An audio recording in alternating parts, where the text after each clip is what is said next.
Welcome to Veterans Perspectives. This is Jeff, your host, author, whatever the hell you want me to be.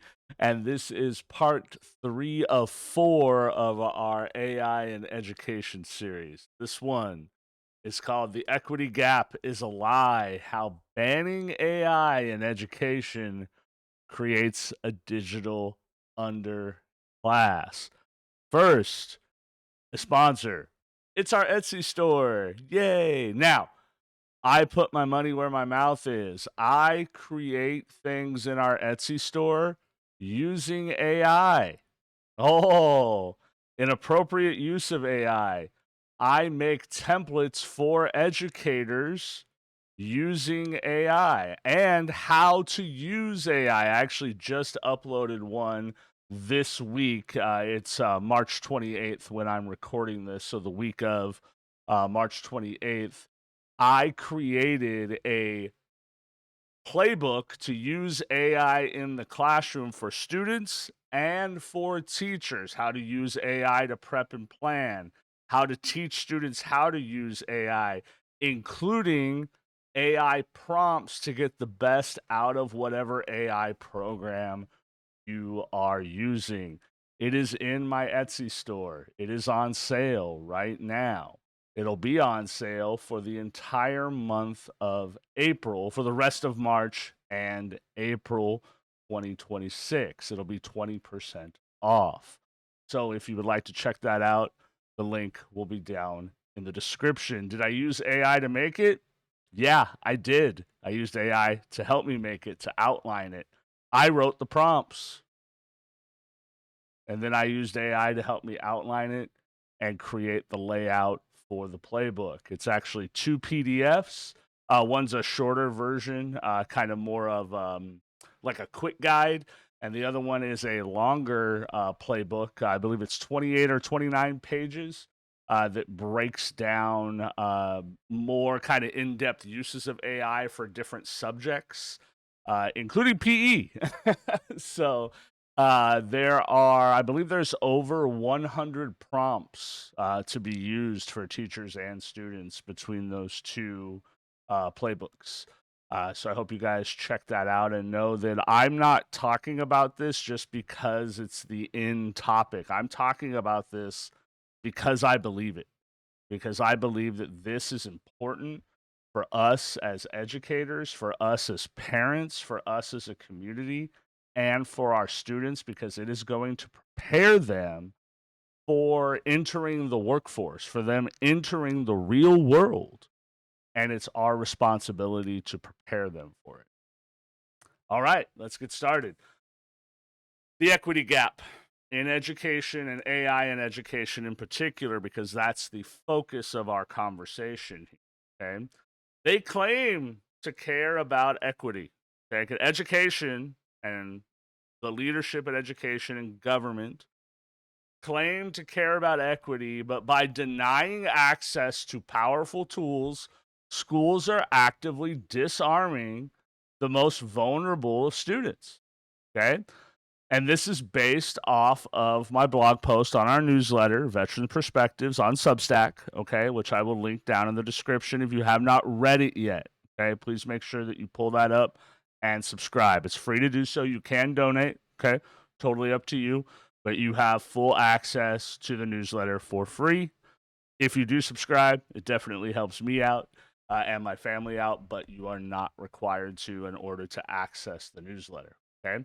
So let's cut through the flowery language of social justice and equity that I know some people hate. Okay, I don't mind; it doesn't bother me. But I know some people get turned off by that immediately. Okay, these things echo in the halls of academia, right, in their ivory towers. Okay, when it comes to artificial intelligence (AI), the academic leadership is not just resistant; they are actively creating an equity gap. Okay, that will cripple the very students that they claim to protect. They preach about closing the achievement gap between higher performing, lower performing, higher socioeconomic, lower socioeconomic, lifting up disadvantaged communities, but they turn around and ban AI in the classroom. What they are actually doing here is denying access to the single greatest equalizer of our time to the kids who need it the most. This is not a mistake. Again, and I've said this in the first 2 parts of this series. This is not a mistake. This is a dereliction of duty, cloaked in self-righteous ignorance, the ignorance of an old school education system that is clinging on to whatever power and control that they have left. They are building a 2-tier system. Think about it. Who are the students who get around the school's AI ban? It's the affluent kids, okay? Their parents that might work in tech, okay? They have home computers. They don't rely necessarily on the school's Chromebook. They have subscriptions to ChatGPT Plus, Gemini Plus, Claude Plus, whatever it might be, okay? They are actively encouraged to use AI for homework, for coding projects, for researching college essays. They are learning how to prompt, how to refine, how to leverage. They are building a skill set that will make them indispensable in the job market of 2030. That's when the 8th grade class will graduate, okay? The students that are in the 8th grade now will graduate. The connected kids. Even if their parents aren't in tech, they have friends. They watch YouTube. They figure it out, okay? They see AI as a tool, not a boogeyman, okay? They are culturally fluent in the digital world. Now, I'm going to say something, and this is where I am going to directly blame, quote unquote, blame for lack of a better word, teachers. Yes, teachers, I'm talking to you. I was one of you, right? I was a teacher for 10 years, instructional coach for 2 years.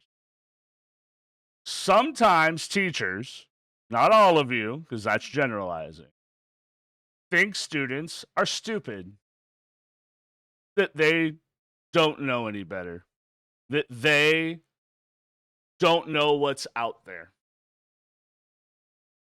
Your kids are smarter than you think.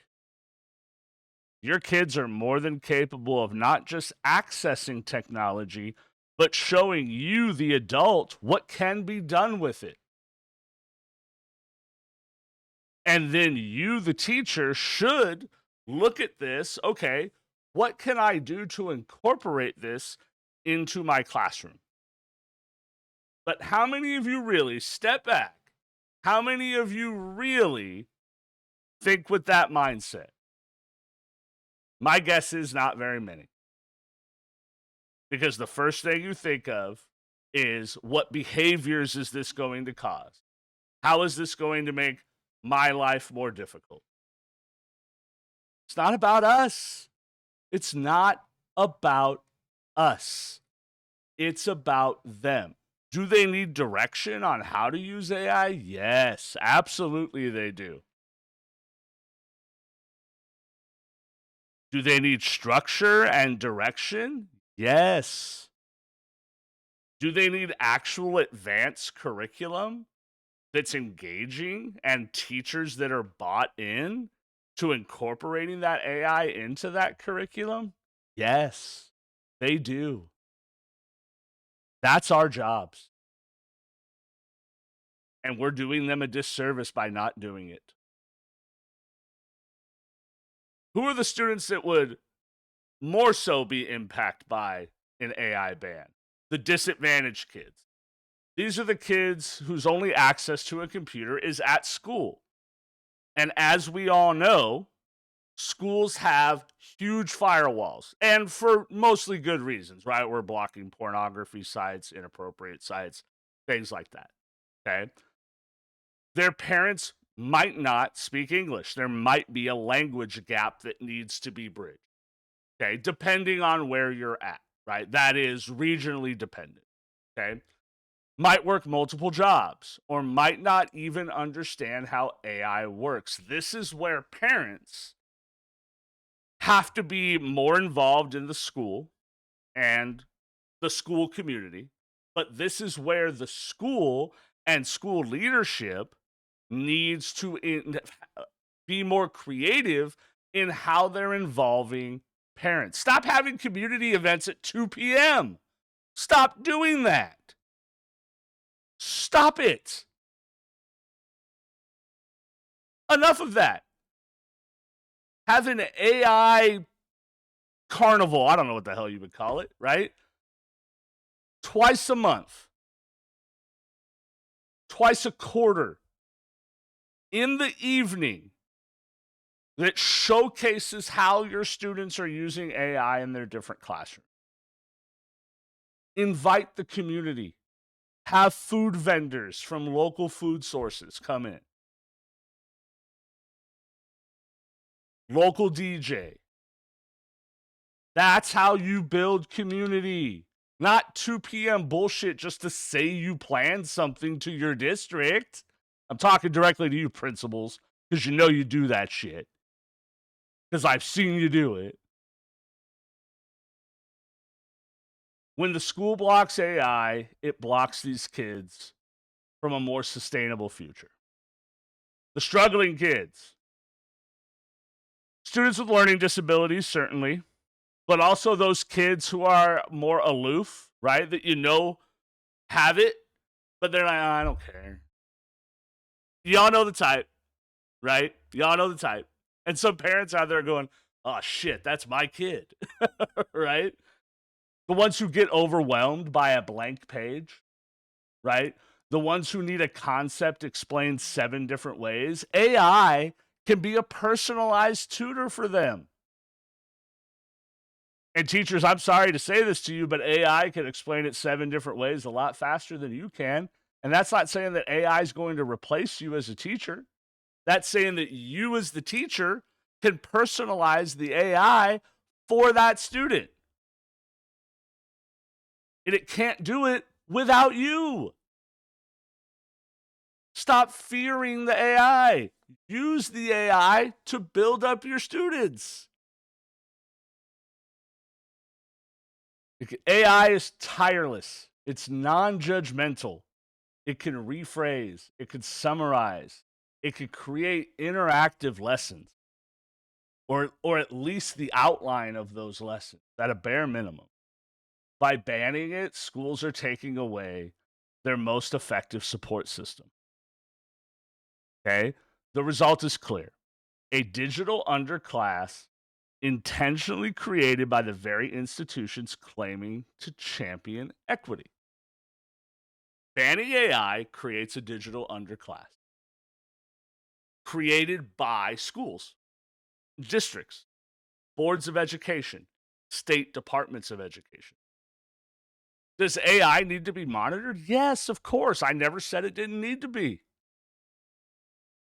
Some of you in my comment section think that it's all willy-nilly.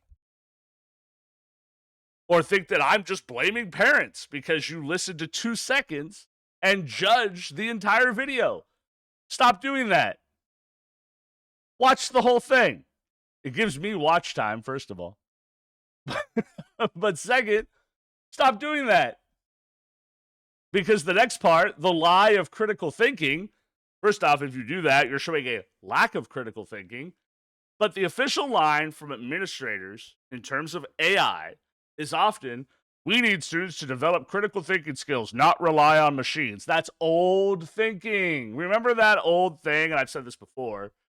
Well, they're never going to have a calculator in their pocket all the time. Here's my phone. Here's my phone. It's in my pocket all the fucking time. Has a calculator on it. And it has AI on it. Oh my God. So let's dissect that even further. Is staring at a blank page for an hour critical thinking? No. In fact, for some students, it's paralysis.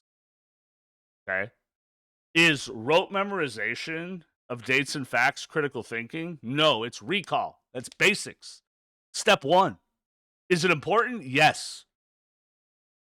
Especially for the younger grades. K1. K1. maybe even only half of grade 1 in the United States. I know I have a lot of UK viewers. Is struggling to organize an essay outline critical thinking? No. It's basic executive function. Critical thinking begins after the initial data is gathered and organized. I think we could agree on that. If we can't, please argue with me down in the comments. It's about analysis, synthesis, evaluation, and creation. If you're a teacher, those words, analysis, synthesis, evaluation, and creation, show up in your standards. I guarantee you, if you pull up your standards right now, teachers, for any subject, those words or a synonym thereof are there. AI is a powerful assistant for the gathering and organization phases. It allows students to jump to the higher order thinking skills faster. If a student uses AI to summarize a long document, then spends their time debating the arguments within that summary, are they cheating? Or are they leveraging a tool to engage in deeper critical thought?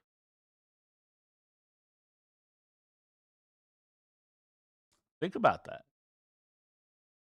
So they used AI to summarize a long text. Now they're engaging with the arguments and debating other classmates about those arguments. It's not cheating. They're leveraging a tool that's going to be available to them in the workforce, by the way, and they're going to be expected to use. The critical thinking argument in the context of an AI ban is often a smokescreen for the educator's own lack of critical thinking about their own pedagogy. Oh, now I've done it. Now I've done it. So I'm going to say that one more time. The critical thinking argument in the context of an AI ban is often a smokescreen for the educator's own lack of critical thinking about their own pedagogy. They are clinging to an outdated model that prioritizes suffering through grunt work over effective learning. And that may not totally be the teacher's fault, because we were taught to teach a certain way.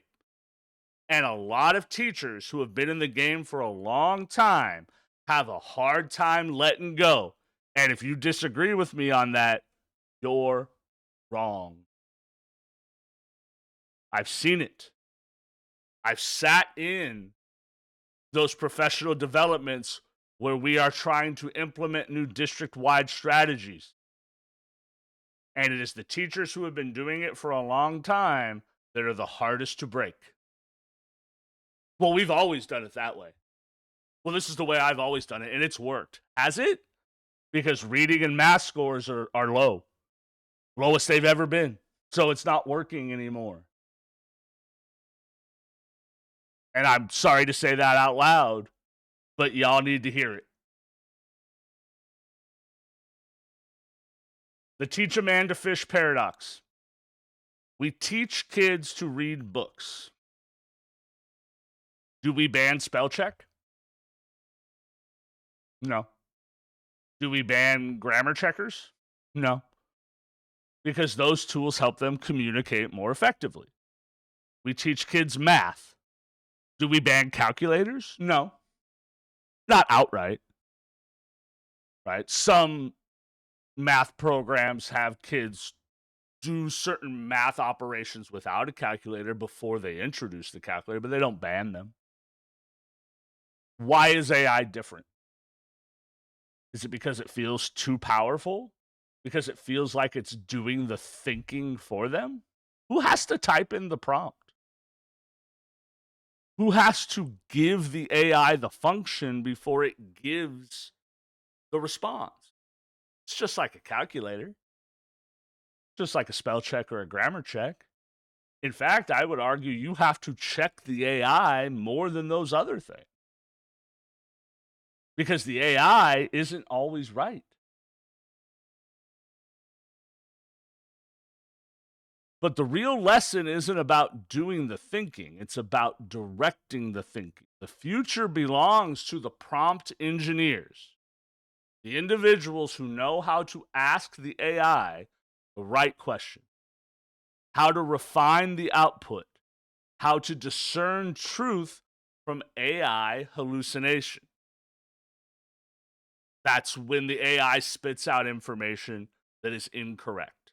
AI hallucination.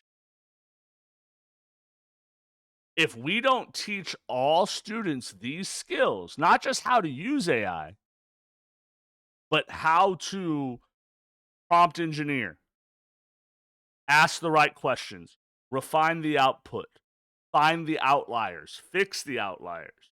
Those are all part of the process. Higher order, right? Higher order. If we don't teach students these skills, we're not just failing them academically, we're failing them economically. We are condemning them to jobs that can be automated. While the kids who learn to master AI will be designing the automation. So this isn't just a call for better education. This is a call for economic justice in education. To my parents and my veterans who are parents, okay? You understand the concept of a fair fight. You understand what it means to give your troopers the best gear available, okay? Your kids are in a fight for their economic future. This is a fact. And their schools are disarming them in the name of a false equity or outdated integrity. Demand that your schools embrace AI. Demand that they teach students how to use it responsibly, ethically, and effectively. Demand that they stop pretending that ignoring a revolution will make it go away. Imagine if we ignored the internet when we were in school, or if our teachers ignored the internet when we were in school. Imagine that. Because that's what's happening now with AI. AI is the evolution of the internet. It is the next evolutionary step in the technology chain. And schools are doing a disservice to students, parents, and community by ignoring it or outright banning it. The equity gap is not some abstract concept being forged right now, right in front of us, in these classrooms, these schools, these districts, these school boards, these departments of education that refuse to evolve. And the cost will be paid by the students who can least afford it. Let me know your thoughts down in the comments. Please make sure to like and subscribe.